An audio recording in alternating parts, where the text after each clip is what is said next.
Hey guys, things are starting to get interesting around the place. We got a busy week this week. We got our grain bags unloaded. We did some work in the shop. We put tanks on. We're also just getting a bunch of tractors ready to roll for springtime, so just stay tuned.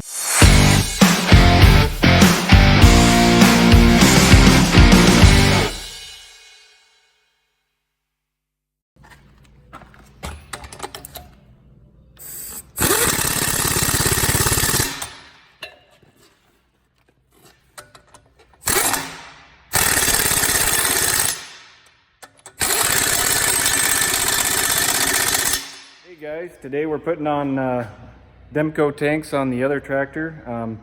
I'll just kind of show you a little bit how we put these on. They distribute the weight nicely, as in they use the back axle of the tractor and also the frame mounts on the belly of the tractor. I'll show you here in a second. So this is how they bolt onto the rear hub.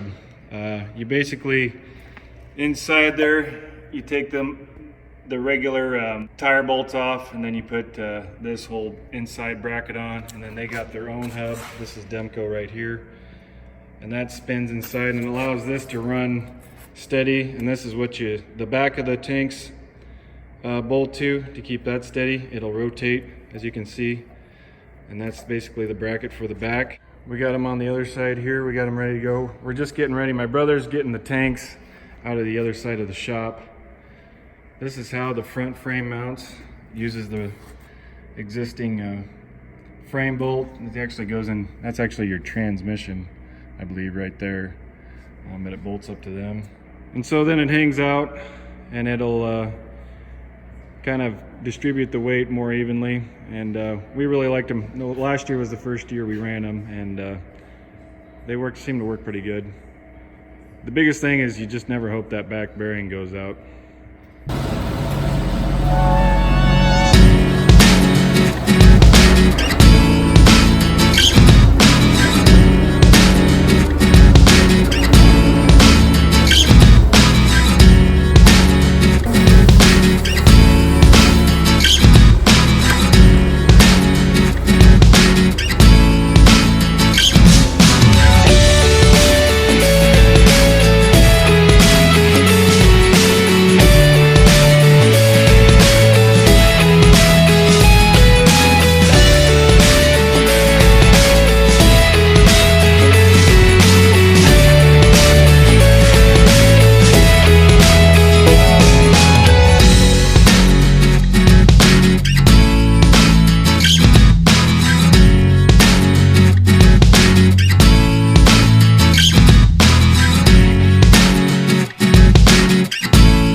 So today we got the tanks bolted on the tractor. We got everything mechanically hooked up.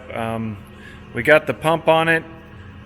The only thing we got to do to it now is just basically run the hoses. We got to run them underneath the tractor to go back to the implement that they're going to connect to, which they'll both hook up to one of these planters and also to the strip till that we use. And so that's the only thing left we got to do on it. Here's the hoses I was talking about. We need to run underneath the tractor. They come from the pump basically, and that's what sucks the fluid or fertilizer out of the tank.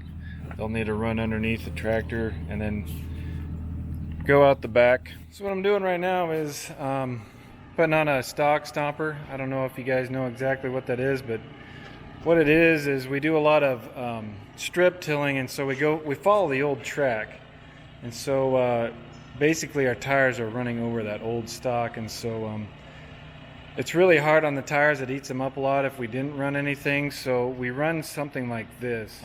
What that does is it'll go ahead of these tires. That cylinder will let it down, and it'll help run over those stocks to kind of prevent the tires from getting ate up by the stocks. Over here is my brother's. His is a little bit different. This was the first one we bought.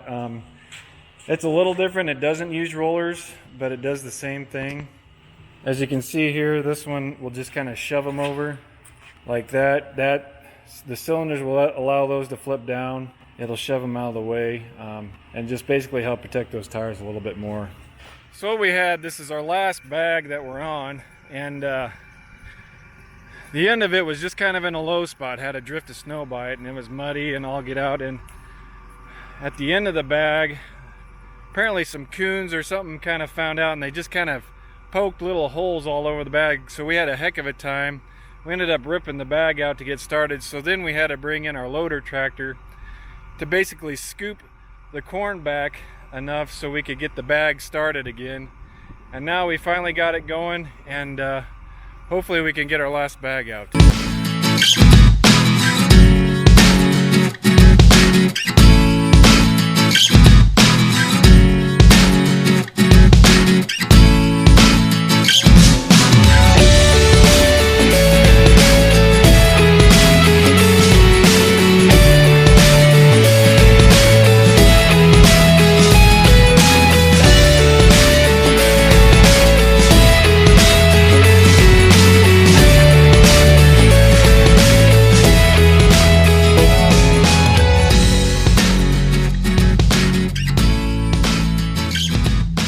This is us getting started. You can see the kind of hole of mud that we had to start in, and there's a little bit of corn left there just from a couple holes in the bag, but main thing is we got it started and we should be going. Hopefully we get it done today. We'll come back and scoop this up into the loader bucket.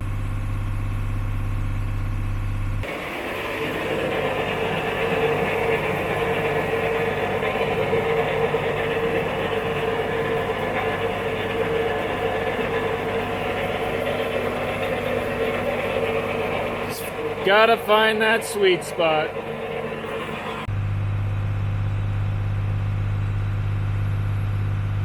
Usually a Diet Mountain Dew guy. All I have is Diet Coke. Good news! We got the bags all done. So we're gonna take this stuff back to a shed that we have and store them away. So many might be asking yourselves a question, and the question is, yes, I do foam bro.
I'm new! It got hooked. So it's kind of getting more exciting around here. The sun's shining, the wind's blowing really good, which is kind of a weird thing. I thought I'd never ask for, but we need the drying weather so we can get started in the field. I got the strip tiller. Here we go. I got the strip tiller. There she is.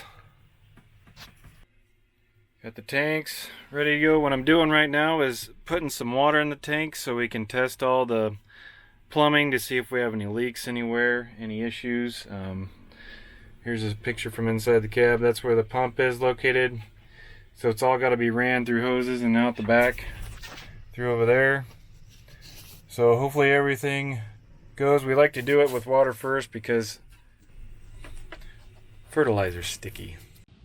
So kind of an update here in Nebraska, just kind of from the flood and affected areas around here. In our area, we have a small stream that runs behind our house that got flooded a little bit, but I mean nothing major.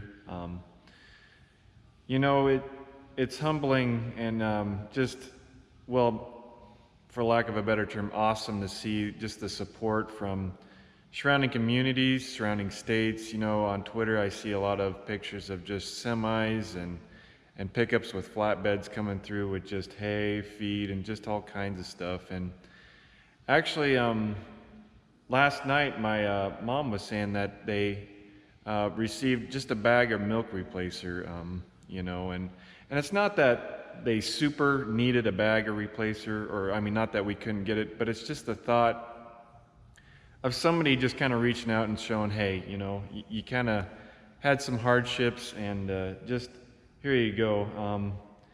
Just means a lot, and it just kind of reminded me of what it is to be a community, and it was just kind of great to see that, you know, help and how things should be. You know, we're supposed to be there for one another, and just that outpouring is just a great reminder of, you know, what it means to give, and also what it means just to receive that gift, and what that means just to the human heart in itself. And so just to see that is pretty amazing. And so so if you ever have a chance to ever give to someone in need, or even just to receive, even if you don't feel like you totally need it, it's just one of those things that us as human beings basically need.